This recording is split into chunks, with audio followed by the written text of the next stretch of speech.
L'an 336 avant Jésus-Christ. Au cœur de la Grèce antique, un jeune prince nommé Alexandre s'apprête à entrer sur la scène mondiale. Ce jeune homme, destiné à devenir l'un des plus grands conquérants de l'histoire, se trouve à un carrefour crucial de sa vie. Mais son accession au trône de Macédoine est enveloppée d'ombre, nourrie par des murmures de complot et la forte odeur du sang. Les couloirs du palais résonnent des échos de trahison et de suspicion. Ce n'est pas seulement une histoire d'héritage, mais une histoire d'ambition, de trahison et de quête incessante du pouvoir. Les intrigues politiques et les rivalités familiales se mêlent pour créer un climat de tension constante. Le père d'Alexandre, le roi Philippe II, était un souverain d'une immense capacité. Sa vision et son leadership ont transformé la Macédoine, la faisant passer d'un royaume obscur à une puissance redoutée. Il a transformé la Macédoine d'un royaume reculé en une force formidable, posant les bases des futures conquêtes de son fils.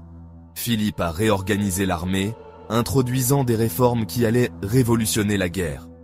Il a construit une armée puissante, employé des tactiques militaires innovantes et forgé des alliances clés. Ces alliances ont permis à la Macédoine de s'étendre et de consolider son pouvoir dans la région. Pourtant, son règne serait brutalement interrompu, déclenchant une chaîne d'événements qui allait changer le cours de l'histoire. La stabilité qu'il avait construite s'effondrerait en un instant. La mort de Philippe fut soudaine et choquante. Un événement qui a laissé le royaume en état de choc et de confusion. Il assistait au mariage de sa fille, une occasion joyeuse destinée à célébrer la famille et l'unité. Les festivités battèrent leur plein, et l'atmosphère était remplie de joie et d'anticipation. Mais au milieu des festivités, un garde du corps nommé Pausanias le frappa. L'attaque fut rapide et mortelle, laissant peu de temps pour réagir. L'assassinat a envoyé des ondes de choc à travers le royaume, laissant un vide de pouvoir dans son sillage. Les nobles et les généraux se sont retrouvés dans une lutte frénétique pour le contrôle. La question qui résonnait dans les couloirs de la cour macédonienne était simple mais profonde. Pourquoi ? Pourquoi un tel acte de trahison en un moment de célébration ? Pourquoi quelqu'un d'aussi proche du roi commettrait-il un acte aussi effronté ? Les motivations de Pausanias étaient-elles purement personnelles ? Ou y avait-il des forces plus sombres à l'œuvre ? Était-ce une vendetta personnelle, un crime passionnel ou quelque chose de bien plus calculé ? Les rumeurs et les théories abondent, chacune plus intrigante que la précédente. Ces questions restent, encore aujourd'hui, le sujet d'intenses débats parmi les historiens. Les mystères entourant la mort de Philippe continuent de captiver et de fasciner, laissant une empreinte indélébile sur l'histoire. Le récit officiel de l'assassinat de Philippe est simple. Pausanias a agi seul, poussé par une rancune personnelle contre le roi. Cependant, cette version des événements a toujours semblé trop simpliste pour beaucoup. Les motivations de Pausanias, bien que personnelles, ne pouvaient pas expliquer à elles seules l'ampleur de l'impact de cet assassinat. Cependant, cette explication n'a guère apaisé les spéculations effrénées qui ont saisi le royaume. Les citoyens, les nobles et même les soldats murmuraient des théories de complot dans les marchés, les tavernes et les palais. Les rumeurs se propageaient comme une traînée de poudre, alimentée par des soupçons et des peurs profondes. Des murmures d'un complot plus profond ont commencé à circuler, jetant une longue ombre sur la revendication du trône par Alexandre. Les couloirs sombres des palais résonnèrent de conversations secrètes et de plans machiavéliques. Les ombres semblaient en prendre vie, chaque coin sombre devenant un potentiel lieu de conspiration. Un nom, en particulier, s'est retrouvé mêlé à ces murmures. Olympias, la mère d'Alexandre. Connue pour sa beauté et son intelligence, Olympias était aussi redoutée pour sa détermination implacable. Elle avait une influence considérable à la cour et n'hésitait pas à utiliser tous les moyens à sa disposition pour atteindre ses objectifs. Femme d'une ambition farouche et d'un tempérament volatile, Olympias était connue pour ses manœuvres politiques et sa cruauté. Elle avait déjà prouvé par le passé qu'elle pouvait être impitoyable lorsqu'il s'agissait de protéger les intérêts de son fils. Sa réputation la précédait, et beaucoup la craignaient autant qu'ils la respectaient. Certains historiens pensent qu'elle a vu la mort de Philippe comme une opportunité d'assurer la position de son fils, éliminant ainsi tous les rivaux potentiels. Les discussions dans les cercles académiques et historiques se sont intensifiées, certains allant jusqu'à suggérer qu'Olympias avait orchestré l'assassinat elle-même, utilisant Pausanias comme un simple pion dans un jeu beaucoup plus vaste. La réaction d'Olympias à la mort de son mari a ajouté de l'huile sur le feu. Au lieu de montrer un chagrin profond, elle semblait presque indifférente, ce qui a alimenté encore plus les rumeurs. Certains ont même prétendu qu'elle avait célébré en privé, voyant la mort de Philippe comme une libération de ses propres ambitions. On dit qu'elle a montré peu de chagrin, concentrant plutôt ses énergies sur la consolidation de la revendication de son fils au trône. Elle a rapidement pris des mesures pour s'assurer que personne ne puisse contester l'ascension d'Alexandre. Ses actions étaient calculées et précises, chaque mouvement visant à renforcer la position de son fils. Elle a orchestré une purge rapide et brutale des rivaux potentiels, réduisant au silence quiconque osait remettre en question le droit d'Alexandre à régner. Les exécutions et les bannissements se sont multipliés, créant un climat de peur et de suspicion. Les alliés d'Olympias ont agi avec une efficacité redoutable, éliminant toute opposition. Bien qu'il n'y ait aucune preuve définitive de l'implication d'Olympias dans l'assassinat de Philippe, ses actions par la suite n'ont guère dissipé les rumeurs. Au contraire, elles ont renforcé les soupçons. Les regards suspicieux et les chuchotements persistants ont continué à hanter les couloirs du pouvoir. Sa soif de pouvoir, combinée à sa relation étroite avec son fils, a fait d'elle la principale suspecte aux yeux de beaucoup. Leur lien était indéniable, et pour beaucoup, il était difficile de croire qu'Olympias n'avait pas joué un rôle dans les événements qui ont conduit à l'ascension d'Alexandre. Les murmures de conspiration ont continué à résonner, laissant une marque indélébile sur l'histoire. Pour comprendre l'influence d'Olympias sur Alexandre, nous devons approfondir la nature complexe et souvent contradictoire de cette femme formidable. Elle était une princesse d'Épire, une région connue pour ses guerriers féroces et ses anciennes traditions mystiques. Olympias a embrassé ces traditions, devenant une adepte du culte de Dionysos, le dieu du vin, de l'extase et de la folie rituelle. Elle était connue pour son intelligence, son charisme et sa croyance inébranlable en son propre destin. Elle a inculqué ce même sens du but à son fils, nourrissant son ambition et façonnant sa vision du monde dès son plus jeune âge. Olympias a joué un rôle crucial dans la cultivation de la confiance en soi d'Alexandre. Elle prétendait qu'il n'était pas seulement un roi, mais un demi-dieu, descendant à la fois d'Héraclès ou Hercule et d'Achille, deux des plus grands héros de la mythologie grecque. Cette lignée divine était plus qu'une simple propagande. C'était un outil puissant qui a façonné l'identité d'Alexandre et alimenté son ambition. Il a grandi en croyant en son propre caractère exceptionnel, destiné à la grandeur. Cette croyance deviendrait une force motrice dans sa vie, le poussant à conquérir de vastes territoires et à graver son nom dans les annales de l'histoire. Alexandre n'avait que 20 ans lorsque son père a été assassiné. Ce fut un moment de grande incertitude pour le royaume de Macédoine, mais Alexandre, malgré son jeune âge, était prêt à relever le défi. Malgré sa jeunesse, il possédait une intelligence vive, un charisme naturel et une détermination inébranlable à être à la hauteur des grandes affirmations de sa mère concernant sa lignée.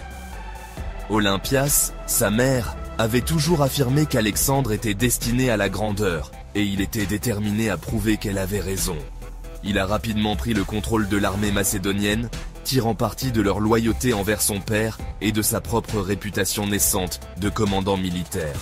Les soldats, qui avaient combattu sous Philippe II, voyaient en Alexandre un leader digne de confiance et capable de les mener à la victoire. Le premier acte d'Alexandre, en tant que roi, fut d'éliminer toute menace potentielle pour son règne. Il savait que pour consolider son pouvoir, il devait agir sans pitié contre ceux qui pourraient contester son autorité. Il a agi rapidement et de manière décisive, écrasant tout soupçon de rébellion au sein même de la Macédoine.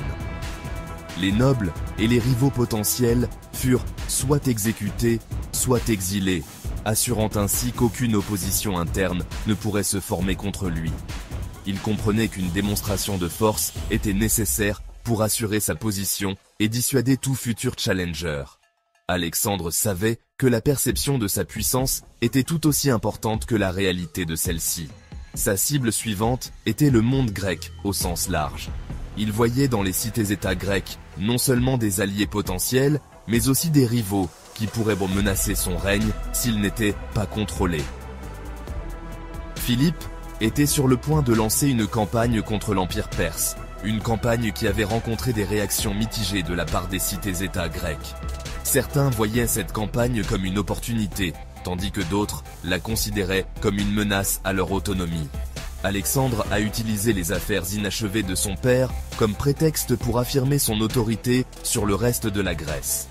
Il a habilement manipulé les tensions existantes pour rallier les cités-États à sa cause. Il a rallié les cités-États grecs à sa cause, leur promettant la libération du joug perse et une part du butin de guerre. En promettant des richesses et la liberté, il a su gagner le soutien de nombreux Grecs. Certains se sont joints volontairement, désireux de se débarrasser de la domination perse. Ces cités-États voyaient en Alexandre un libérateur et un allié puissant. D'autres ont été contraints, leur résistance rapidement et brutalement écrasée par les forces d'Alexandre. Les cités-États qui refusaient de se soumettre furent confrontés à la puissance militaire macédonienne, et leur opposition fut écrasée sans pitié. Alexandre avait ainsi consolidé son pouvoir sur la Grèce, prêt à poursuivre les ambitions de son père et à étendre son empire au-delà des frontières connues.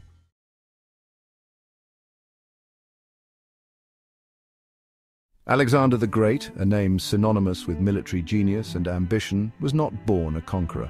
His journey to greatness was a complex tapestry woven with education, mentorship, and an insatiable thirst for knowledge. His journey began in Pella, the capital of Macedon, in 356 BC. This ancient city, with its rich history and vibrant culture, was the perfect backdrop for the early years of a future legend. He was the son of King Philip II, a formidable ruler in his own right, and Olympias, a woman known for her fierce personality and claims of divine ancestry. Their union brought together power and mystique, creating an environment ripe for greatness. Alexander's early life was steeped in the world of royalty, but it was his education that would truly set him apart. From a young age, he was exposed to the complexities of governance and the intricacies of strategy. King Philip recognized the importance of nurturing his son's mind. He understood that a great leader must be both a warrior and a scholar. He entrusted Alexander's education to the renowned philosopher Aristotle. This decision would prove to be one of the most pivotal in Alexander's life. Under Aristotle's tutelage, Alexander was exposed to a wide range of subjects, from philosophy and politics to literature and science. This broad education equipped him with the tools to think critically and lead effectively. Aristotle instilled in his pupil a thirst for knowledge and a deep appreciation for Greek culture. He taught Alexander the importance of wisdom and the value of learning from the past. He taught Alexander to think strategically, to analyze situations from multiple perspectives, and to value reason and logic. These lessons would become the bedrock of Alexander's military strategies. These lessons would prove invaluable when Alexander embarked on his own conquests. His ability to outthink and outmaneuver his enemies became legendary.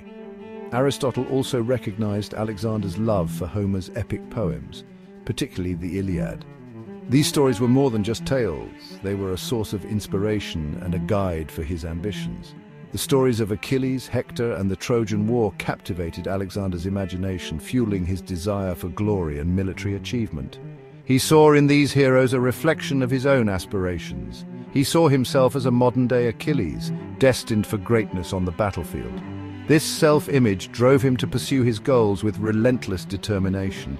These early influences, combined with his innate intelligence and ambition, laid the foundation for the legendary conqueror he would become. His education, his mentors, and his own drive all played crucial roles in shaping his destiny. The young prince, however, would soon face the challenges of leadership as fate intervened in his life. The path to greatness was fraught with obstacles, but Alexander was prepared to meet them head-on. In 336 BC, Alexander's world changed forever. His father, King Philip II, was assassinated under mysterious circumstances. At the age of 20, Alexander found himself thrust onto the throne of Macedon. Many doubted the young king's ability to rule. He inherited a kingdom still reeling from his father's ambitious reforms and facing threats from both within and outside its borders. Alexander, however, was determined to prove his worth. He acted swiftly and decisively to consolidate his power. He ruthlessly crushed rebellions within Macedon and neighboring Illyria and Thrace, demonstrating his military prowess and extinguishing any doubts about his ability to lead. Alexander possessed a natural charisma and an aura of authority that commanded respect from his troops and instilled fear in his enemies. He understood the importance of loyalty and rewarded those who served him well. With his kingdom secure, Alexander turned his attention to his father's ultimate ambition, the invasion of the Persian Empire. Philip had already laid the groundwork for this campaign, but it was Alexander who would bring it to fruition. He rallied the Greek city-states, many of whom resented Macedonian dominance, by appealing to their shared heritage and their desire for revenge against the Persians for their past invasions. Alexander presented himself as the champion of Greece, a second Achilles destined to lead them to victory against a common enemy. Before Alexander could embark on his grand campaign against Persia, he had to address the issue of Greek unity. The Greek city-states were fragmented, each with its own ambitions and rivalries. The Greek city-states had a long and tumultuous history of conflict and rivalry. These conflicts often erupted into wars, leaving the region in a constant state of turmoil. While they shared a common language, culture, and religion, they were often divided by political ambitions and petty squabbles. This division made them vulnerable to external threats. Alexander recognized that a divided Greece would be easy prey for the Persians, and he was determined to forge a united front. He knew that unity was essential for the survival and strength of Greece. In 336 BC, Alexander was elected hegemon of the League of Corinth, a position that gave him authority over the military forces of the Greek city-states. This was a crucial step in his plan. This was a significant achievement for the young king, as it demonstrated the respect and authority he had already garnered among the Greeks. His leadership was now recognized across the region. However, not all Greeks were eager to submit to Macedonian leadership. There were pockets of resistance and dissent among the city-states. The city of Thebes in particular posed a challenge to Alexander's authority. Thebes had a history of defiance and was not willing to bow down easily. When news reached Alexander that Thebes had revolted against Macedonian rule, he responded with swift and brutal force. He knew that a strong message needed to be sent. He marched his army south and besieged the city. The siege was intense and demonstrated Alexander's military prowess and determination. After a short but fierce siege, Thebes fell to Alexander's forces. The city's defenses crumbled under the relentless assault. The city was razed to the ground, its citizens slaughtered or sold into slavery. The destruction was total and served as a grim reminder of Alexander's power. The destruction of Thebes served as a stark warning to the other Greek city-states. Resistance to Alexander's rule would not be tolerated. It was a clear message that unity under his leadership was non-negotiable. With the Greek world firmly under his control, Alexander was finally ready to launch his invasion of the Persian Empire. His preparations were complete and his army was ready for the monumental task ahead. In the spring of 334 BC, Alexander set sail from Sestos, a port on the European side of the Hellespont, with an army of approximately 35,000 men. This was no ordinary force. It was a coalition of the best warriors from the region. His expeditionary force consisted of Macedonians, Greeks, Thracians, and other Balkan peoples, all united under his banner. They shared a common goal and a sense of destiny.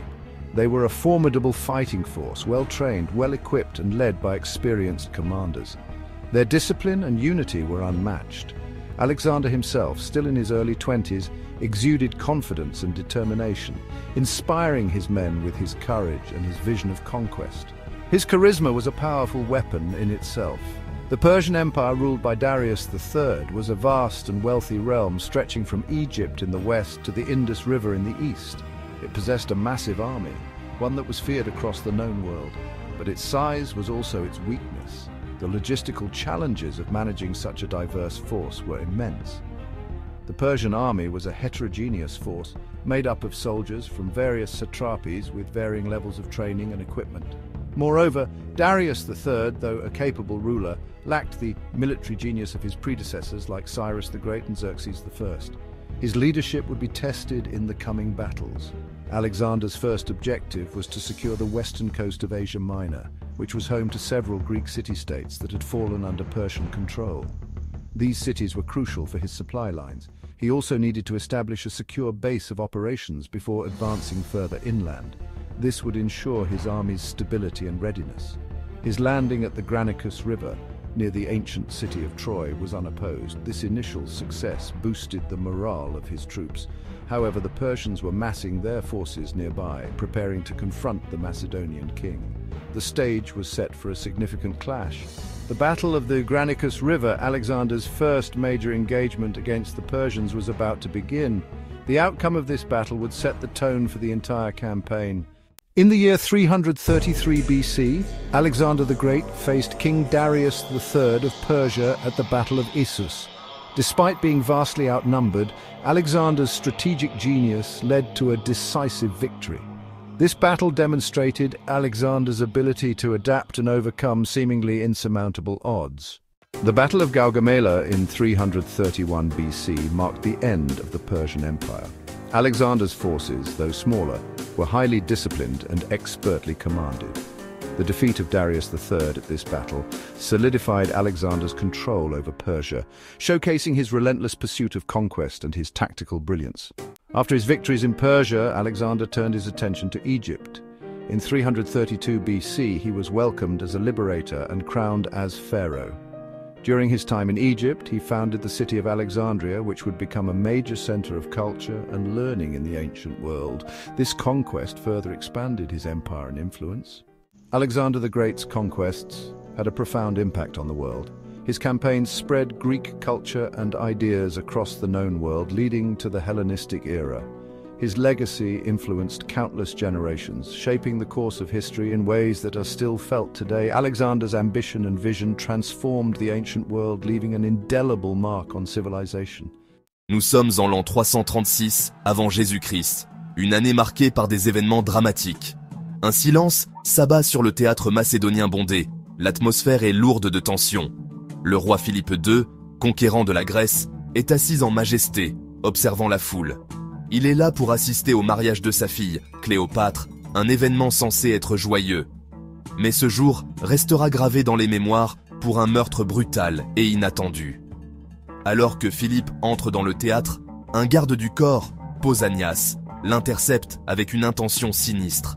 Un éclair d'acier et le roi s'effondre, mortellement blessé. Le chaos éclate immédiatement. Pausanias prend la fuite, mais il est rapidement rattrapé et tué par les autres gardes. Des murmures de conspiration emplissent l'air, chacun se demandant qui est derrière ce complot. Était-ce une vendetta personnelle, un acte de vengeance, ou un complot orchestré par des rivaux politiques cherchant à déstabiliser le royaume?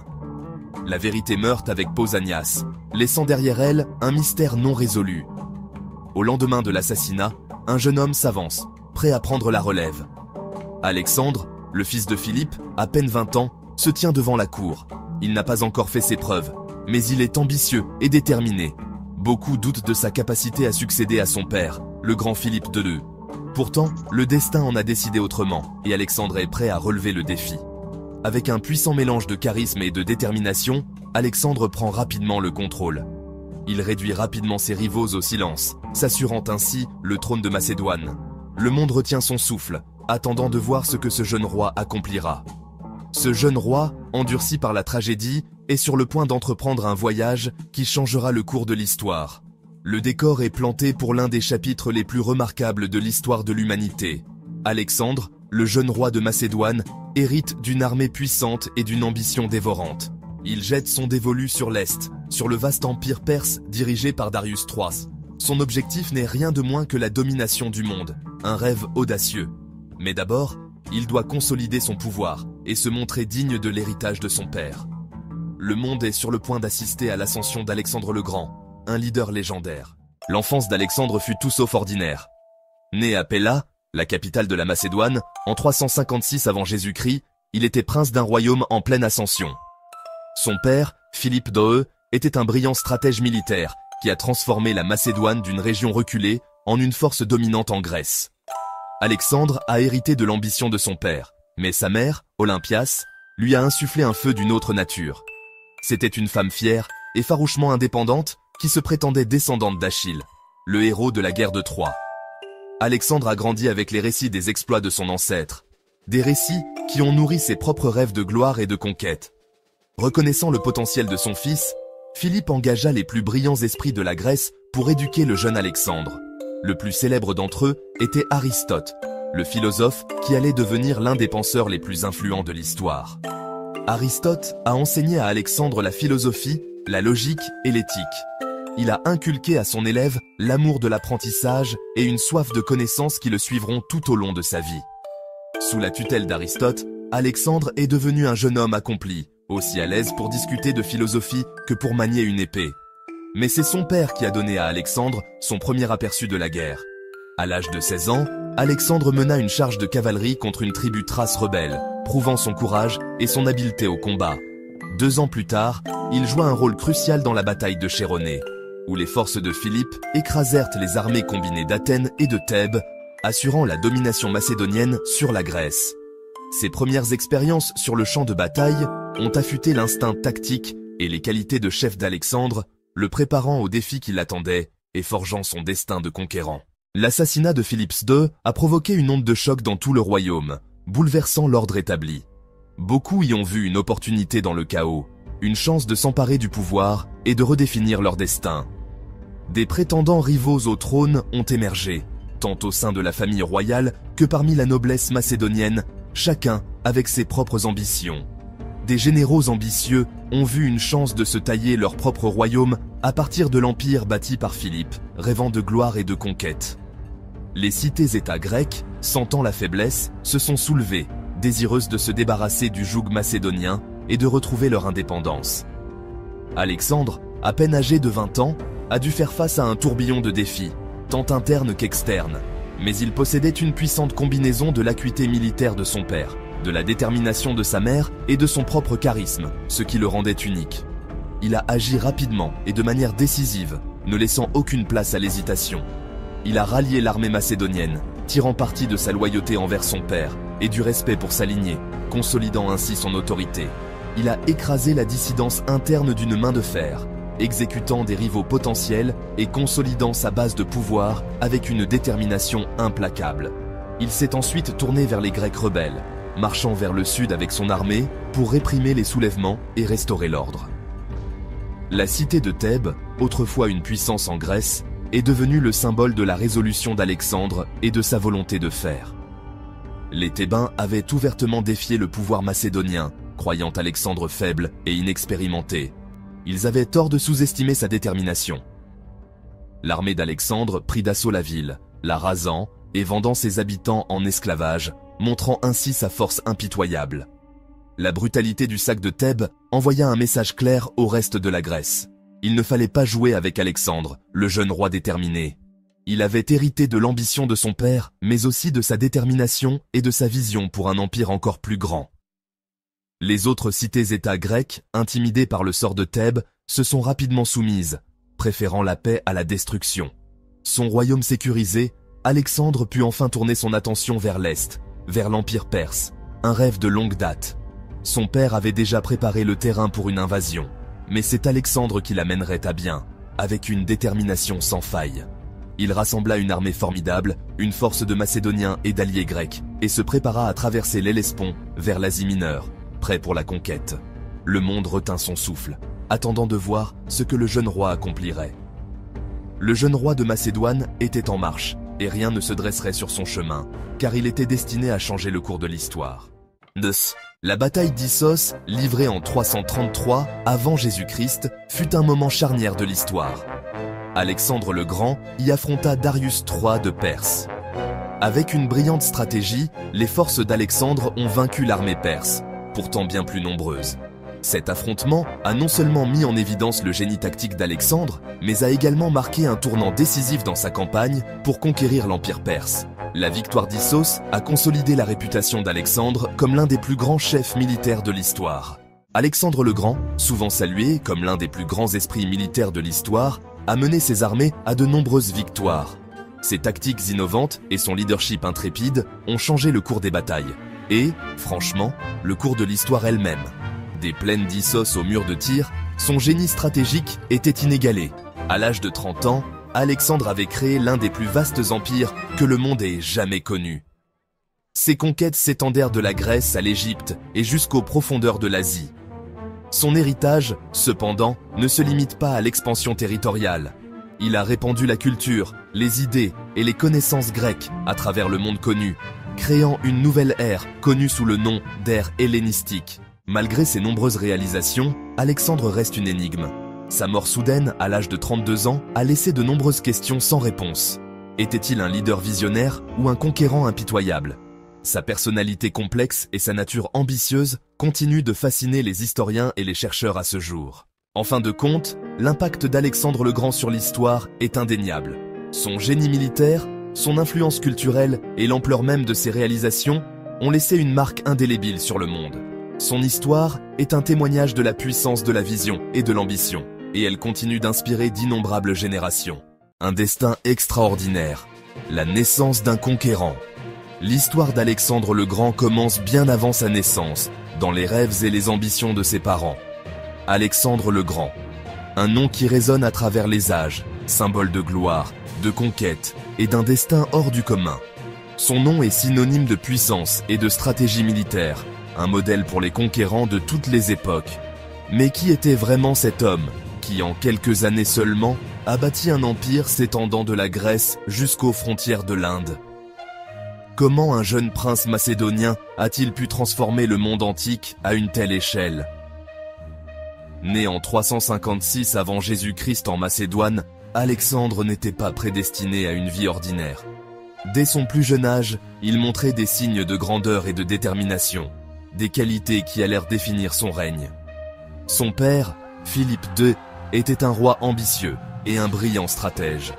Il avait un rêve de grandeur pour la Macédoine, un rêve qu'il a transmis à son fils. Philippe a réformé l'armée macédonienne, la rendant plus efficace et redoutable, préparant ainsi le terrain pour les futures conquêtes d'Alexandre. Sa mère, Olympias, une femme fière et ardente, descendante, disait-elle, d'Achille. Elle nourrissait Alexandre de récits héroïques et de mythes, lui inculquant l'idée qu'il était destiné à de grandes choses. Olympias croyait fermement que son fils était destiné à surpasser les exploits de ses ancêtres. Dès sa naissance, Alexandre baigne dans un univers de pouvoir, de guerre et de mythes. Il grandit entouré de généraux, de philosophes et de héros, absorbant les leçons de chacun et forgeant son propre destin. On raconte que le jour de sa naissance, la foudre frappa le temple d'Artémis, présage d'un destin flamboyant. Ce signe céleste fut interprété comme une indication que les dieux avaient de grands projets pour lui. Son éducation fut confiée au philosophe Aristote, qui lui transmit son savoir et sa soif insatiable de connaissances. Aristote enseigna à Alexandre la philosophie, la science, la médecine et la littérature, élargissant ses horizons et nourrissant son esprit curieux. Le jeune Alexandre se révèle être un élève brillant, passionné par la philosophie, la littérature et l'art militaire. Il étudiait avec ardeur, toujours avide d'apprendre et de comprendre le monde qui l'entourait. Ses études ne se limitèrent pas aux livres, il s'entraînait également aux arts martiaux et à la stratégie militaire. Mais c'est sur les champs de bataille qu'Alexandre va véritablement forger sa légende. Dès son adolescence, il accompagnait son père en campagne, observant et apprenant les tactiques militaires. Il participa à ses premières batailles, prouvant rapidement sa valeur en tant que guerrier et commandant. À seulement 20 ans, il succède à son père assassiné et prend les rênes de l'armée macédonienne.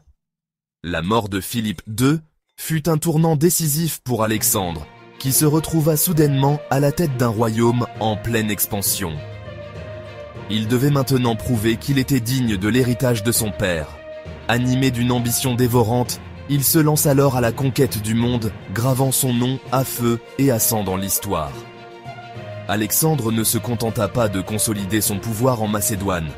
il entreprit une série de campagnes militaires audacieuses qui le menèrent à travers l'Asie mineure, l'Égypte, la Perse et jusqu'aux confins de l'Inde. Chaque victoire renforçait sa légende, chaque bataille ajoutait un nouveau chapitre à son épopée. Alexandre ne se contentait pas de conquérir des terres. Il fondait des villes, comme Alexandrie en Égypte, qui devinrent des centres de culture et de commerce. Il encourageait la fusion des cultures, adoptant des coutumes locales et favorisant les mariages mixtes entre ses soldats et les populations conquises. Sous son règne, les connaissances et les idées circulaient librement, créant un âge d'or de l'apprentissage et de l'innovation.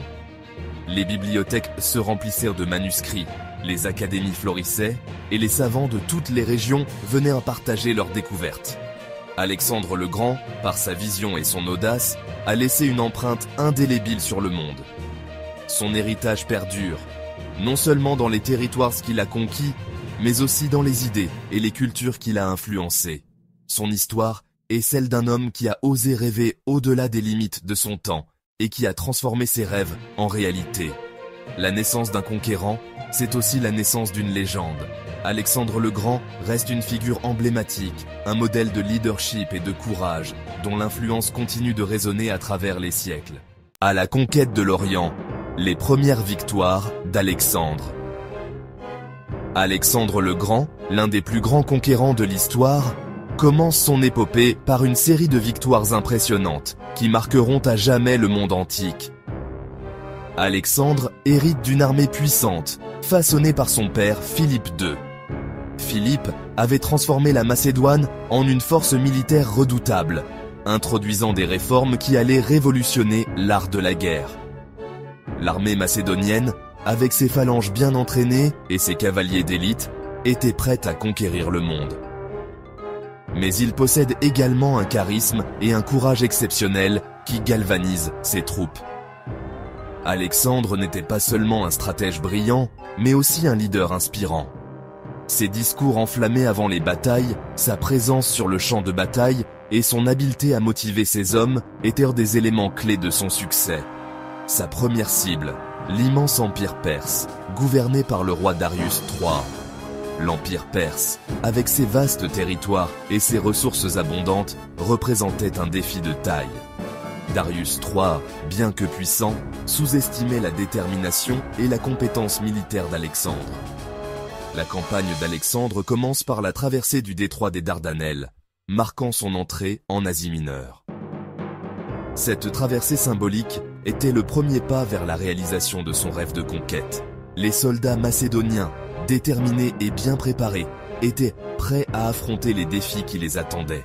La bataille du Granique, en 334 avant Jésus-Christ, est la première démonstration de son génie militaire. Alexandre, avec une stratégie audacieuse, réussit à défaire les forces perses malgré leur supériorité numérique. Cette victoire initiale établit sa réputation de commandant invincible. Face à une armée perse numériquement supérieure, Alexandre remporte une victoire éclatante. Les soldats macédoniens, galvanisés par leur jeune roi, combattent avec une férocité et une discipline inégalées. La victoire au Granique ouvre la voie à une série de conquêtes rapides et décisives. S'ensuit une série de victoires foudroyantes. Alexandre et son armée avancent rapidement à travers l'Asie mineure, remportant bataille après bataille. Chaque victoire renforce la légende d'Alexandre et affaiblit la position de Darius III. Les cités grecques d'Asie mineure, l'as du joug perse, se rallient à sa cause. Ces villes, autrefois sous la domination perse, voient en Alexandre un libérateur. En se joignant à lui, elles espèrent de retrouver leur liberté et leur prospérité. Alexandre libère les villes, abolit l'impôt et gagne ainsi le cœur des populations locales. En abolissant les taxes oppressives imposées par les Perses, Alexandre s'assure le soutien des habitants. Cette politique de clémence et de générosité renforce son image de roi bienveillant et juste. Sa réputation le précède, semant la terreur parmi ses ennemis. Les récits de ses victoires et de sa bravoure se propagent rapidement, démoralisant les forces adverses avant même qu'elles ne l'affrontent. La peur d'Alexandre devient une arme puissante dans sa campagne de conquête. La route vers l'Est s'ouvre à lui. Avec chaque victoire, Alexandre et son armée s'enfoncent plus profondément dans le territoire ennemi. Les routes vers les riches terres de l'Est, autrefois inaccessibles, sont désormais à portée de main. Alexandre poursuit son avancée inexorable, traversant la Phrygie, la Lydie et la Cilicie. Chaque région conquise ajoute à son empire grandissant. Les paysages variés et les défis géographiques ne font qu'exacerber la détermination d'Alexandre et de ses hommes. Partout sur son passage, il laisse derrière lui des cités conquises et des ennemis vaincus. Les villes tombent les unes après les autres, incapables de résister à la puissance de l'armée macédonienne. Les monuments de victoire érigés en son honneur témoignent de son succès. Son objectif ultime, le cœur de l'Empire perse et l'affrontement final avec Darius III. Alexandre sait que pour assurer sa domination, il doit affronter et vaincre Darius en personne. Cette confrontation décisive déterminera le sort de l'Empire perse et cimentera la place d'Alexandre dans l'histoire. L'énigme du nœud gordien, défier le destin, s'emparer du monde. Cette histoire légendaire nous transporte dans un passé lointain, où les mythes et les réalités se confondent pour créer des récits épiques. Au cours de sa campagne, Alexandre arrive à Gordion, en Anatolie. Cette ville antique, riche en histoire et en mystère, est le théâtre d'un des épisodes les plus fascinants de sa conquête. Là, un mystère attend le jeune conquérant, le nœud gordien. Ce nœud, d'une complexité inouïe, est plus qu'un simple défi physique. Il est un symbole de pouvoir et de destinée. Attaché à un char sacré, ce nœud d'une complexité extraordinaire était réputé impossible à dénouer. Les anciens croyaient que ce nœud avait été créé par Gordios, le roi fondateur de la ville, et qu'il contenait en lui la clé de la domination sur l'Asie. La légende voulait que celui qui réussirait à le défaire deviendrait le maître de l'Asie. Cette prophétie, transmise de génération en génération, avait attiré de nombreux prétendants, mais aucun n'avait réussi à résoudre l'énigme.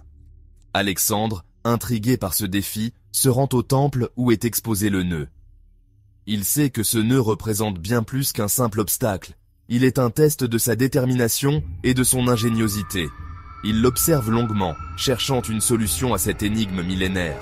Chaque torsion et chaque boucle du nœud semblent défier la logique et la patience. La foule se presse autour de lui, le souffle coupé. Les spectateurs, conscients de l'importance de ce moment, retiennent leur souffle, espérant voir le jeune roi accomplir l'impossible. Soudain, au lieu de s'égarer dans des manipulations complexes, Alexandre brandit son épée et tranche le nœud d'un geste vif et précis. Ce geste audacieux et inattendu change le cours de l'histoire. Cet acte audacieux stupéfie l'assistance. Les murmures d'étonnement et d'admiration se propagent parmi la foule, qui réalise qu'elle vient d'assister à un moment historique. Alexandre, en brisant les conventions, a-t-il défié le destin? En tranchant le nœud, il a montré qu'il était prêt à prendre des décisions radicales pour atteindre ses objectifs. A-t-il prouvé sa volonté inébranlable de conquérir le monde, quel qu'en soit le prix? Ce geste symbolique est devenu un témoignage de sa détermination et de son génie stratégique. L'énigme demeure, mais l'histoire retient l'image saisissante d'Alexandre, capable de surmonter tous les obstacles, même les plus improbables. Son acte audacieux est devenu une légende, inspirant des générations de leaders et de penseurs à défier les conventions et à trouver des solutions innovantes aux problèmes les plus complexes. Aujourd'hui encore, l'histoire du nœud gordien et de la manière dont Alexandre l'a résolu continue d'inspirer. Elle nous rappelle que parfois, les solutions les plus simples et les plus directes sont les plus efficaces, et que le courage de défier les normes peut ouvrir la voie à des réalisations extraordinaires. Défier le destin, s'emparer du monde, cette maxime, incarnée par Alexandre, résonne à travers les âges, nous incitant à repousser nos limites et à croire en notre capacité à transformer l'impossible en possible. Alexander the Great, a name etched in history. He was a conqueror, a king, a legend, but his story ended abruptly. At the age of 32, in the prime of his life, Alexander died. He was in Babylon, far from his homeland of Macedon. His death was sudden and unexpected. It sent shockwaves through his empire and throughout the ancient world. How could such a powerful figure fall so quickly? The year was 323 BC. Alexander had conquered vast territories. His empire stretched from Greece to India. He was a military genius, undefeated in battle. But even the strongest can be felled. Alexander's death left a void. His generals, his friends, his enemies, all were left wondering what truly happened. The circumstances were suspicious. The suddenness of his demise fueled speculation. Whispers of conspiracy filled the air. Had Alexander succumbed to illness, or was there a more sinister hand at play? The truth, lost to time, has become a source of endless fascination. The mystery of Alexander's death endures, a puzzle challenging historians and captivating imaginations for centuries. Rumors of foul play spread like wildfire after Alexander's death. Poison, a silent and deadly weapon, seemed a plausible explanation.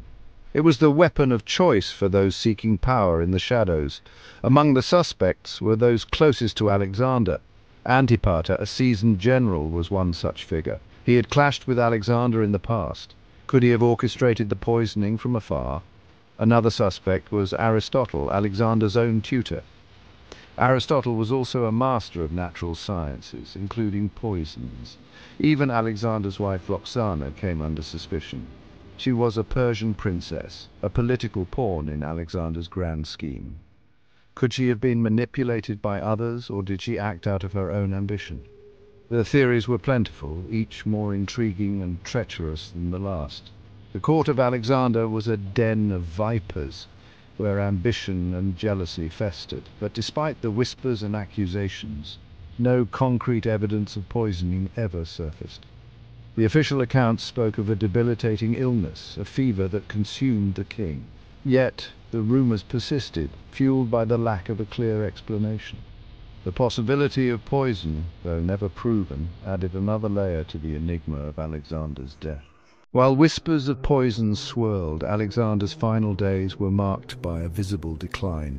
He was plagued by a relentless fever, his body racked with pain. The once vigorous king, who had faced countless battles, was now bedridden and weak. Accounts from the time described a litany of symptoms. Alexander suffered from chills, sweats, and a burning thirst. He complained of abdominal pain so severe that he could barely move. His breathing became labored, each breath a struggle. His physicians, despite their best efforts, were baffled. They tried various remedies, but nothing seemed to alleviate his suffering. Some historians point to malaria as a possible culprit. The disease, spread by mosquitoes, was rampant in the ancient world. And Babylon, with its proximity to the Euphrates River, was a breeding ground for the insects. Malaria could explain the fever, chills, and body aches that Alexander endured. Another possibility is typhoid fever, a bacterial infection also prevalent in those times. Typhoid could account for the high fever, abdominal pain, and delirium that Alexander reportedly experienced. Without conclusive medical evidence, however, the true nature of his illness remains a subject of debate. In the days leading up to his death, a strange event occurred. A flock of ravens descended upon the palace. They behaved erratically, cawing loudly and flying into walls and windows. One raven landed on the parapet outside Alexander's chamber. It pecked at the window as if trying to get in. The bird's persistence unnerved the king. He saw it as a bad omen, a harbinger of his own demise. The incident was seen as a sign from the gods. Ravens were associated with death and the underworld. Their presence was interpreted as a portent of doom. Today, some experts suggest a scientific explanation. The raven's behavior could have been caused by West Nile virus. This illness can infect birds, causing neurological damage. Could Alexander have contracted the same virus? The raven incident adds another layer of mystery to Alexander's death. One of the most perplexing aspects of Alexander's death was the state of his body after he breathed his last. According to historical accounts, Alexander's body did not decompose for 6 days after his death. This unusual phenomenon fueled speculation and added to the aura of mystery surrounding his passing. In the sweltering heat of Babylon, decomposition should have set in quickly, yet Alexander's body remained remarkably preserved. His skin retained its color, and there was no sign of the usual bloating or foul odor associated with death. This strange occurrence led some to believe that Alexander was not truly dead, but had fallen into a death-like trance. The phenomenon known as pseudothanatos is a rare but documented occurrence. It can be caused by certain medical conditions that mimic the appearance of death, such as catalepsy or profound coma. Could Alexander have experienced a similar state, leading to a misdiagnosis of death? The delayed decomposition, whether a result of natural causes or a misinterpretation, only deepened the enigma surrounding Alexander's demise. It gave rise to legends and fueled the belief that he was a godlike figure touched by the divine. Adding to the puzzle of Alexander's final days was a gradual paralysis that overtook his body. It began slowly, a weakness in his limbs that made it difficult to walk. Then it progressed rapidly, leaving him bedridden and unable to move. The paralysis affected his ability to speak, reducing his once booming voice to a whisper. He could only communicate through gestures, his eyes reflecting his frustration and fear. The paralysis, coupled with his other symptoms, presented a medical mystery that his physicians couldn't solve. One theory proposed by modern medical experts is Guillain-Barré syndrome, a rare autoimmune disorder. This condition attacks the nervous system, causing muscle weakness, paralysis, and sensory problems. Guillain-Barré syndrome can progress rapidly, mirroring the symptoms described in accounts of Alexander's illness. Could this be the missing piece of the puzzle, the explanation for Alexander's sudden decline and death? While the diagnosis remains speculative, it offers a plausible explanation for the paralysis that gripped the king in his final hours. Alexander the Great's death, shrouded in mystery and speculation, had a profound impact on the course of history. His vast empire, held together by his military genius and charisma, fractured into warring factions. His generals, once united under his command, became rivals, vying for control of the territories he had conquered. The Diadochi, as they were known, engaged in a series of bloody conflicts that reshaped the political landscape of the ancient world. Alexander's death also marked the end of an era. His conquests had spread Greek culture and ideas throughout the East, ushering in the Hellenistic period. Without his leadership, the fusion of Greek and Eastern cultures continued, but with different trajectories. The mystery surrounding his death only added to his legend. He became a figure of myth and folklore, his story told and retold through the ages. The circumstances of his death, forever unknown, fueled the imagination and ensured that Alexander the Great would be remembered not only for his conquests, but also for the enigma of his untimely end. The death of Alexander the Great remains one of history's most enduring puzzles. Was it poison, illness, or a cruel twist of fate? The evidence is inconclusive, leaving us to grapple with the possibilities. The theories abound, each with its own merits and flaws. Poison, while a convenient explanation, lacks concrete proof. Illness, a constant threat in the ancient world, offers plausible explanations, but without a definitive medical evidence, it remains speculative. Perhaps the truth lies somewhere in between, a combination of factors that conspired to bring down the mighty conqueror. Or perhaps the answer is lost to time, buried with Alexander himself. The mystery of his death serves as a reminder of the limits of our knowledge and the enduring power of the unknown. Alexander's legacy extends far beyond his conquests. His story, including the enigma of his death, continues to fascinate and inspire us. It reminds us that even the most powerful are mortal, and that death can come unexpectedly, leaving behind a void that can never be truly filled. The mystery endures, a testament to the enduring allure of Alexander the Great and the enduring power of unanswered questions. The year is 323 BCE. Alexander the Great, conqueror of Persia and master of a vast empire, lies dead in Babylon. He is just 32 years old. The cause of death remains a mystery, a puzzle for the ages. Was it illness, poison, or something more sinister? His generals, battle-hardened and ambitious, gather in the city's shadows. They are the Diadochi, Alexander's successors, and they smell opportunity in the air. Alexander's empire stretches from Greece to India. It is a tapestry of cultures, languages, and loyalties, held together by the sheer force of his will. With him gone, the threads begin to unravel. There is no clear heir, no designated successor. The empire Alexander forged in blood and conquest now teeters on the brink of chaos. The Diadochi, once united under Alexander's banner, now eye each other with suspicion. The bonds of brotherhood, forged in the heat of battle, begin to fray. They are men of war, not diplomats. Their instinct is to conquer, not to compromise. The fate of Alexander's empire hangs in the balance, a pawn in their deadly game. The Diadochi, unable to agree on a single ruler, decide to divide the empire amongst themselves. Antigonus, the one-eyed, claims Greece and Macedonia. Ptolemy, the general-turned-pharaoh, seizes Egypt. Seleucus, a cunning strategist, takes control of the vast eastern satrapies. The once unified empire is now a patchwork of rival kingdoms. The peace is fragile, a temporary truce in a brewing storm. The Diadochi, their ambitions whetted, prepare for war. They raise armies, forge alliances, and plot against their rivals. The spoils of Alexander's conquests fuel their greed and ambition. Each believes himself the rightful heir, the true successor to Alexander's legacy. Years turn into decades. Battles rage across the Mediterranean and the Near East. Antigonus's bid for total domination ends in defeat at the Battle of Ipsus in 301 BCE. The empire Alexander forged in a whirlwind of conquest is shattered, its remnants divided among the victors. The Diadochi, locked in their endless power struggles, unleash a cycle of war and instability that will plague the Hellenistic world for generations. Even as the Diadochi carve up his empire, a mystery surrounds Alexander's final resting place. His tomb, a site of immense symbolic and religious importance, vanishes from the historical record. It is a mystery that has captivated historians and treasure hunters for centuries. Theories abound, each more tantalizing than the last. Some believe the tomb lies hidden beneath the sands of Egypt, swallowed by the shifting dunes.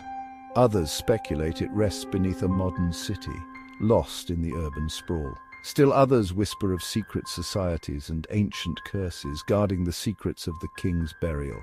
The passage of time has only deepened the enigma, adding layer upon layer of speculation and intrigue.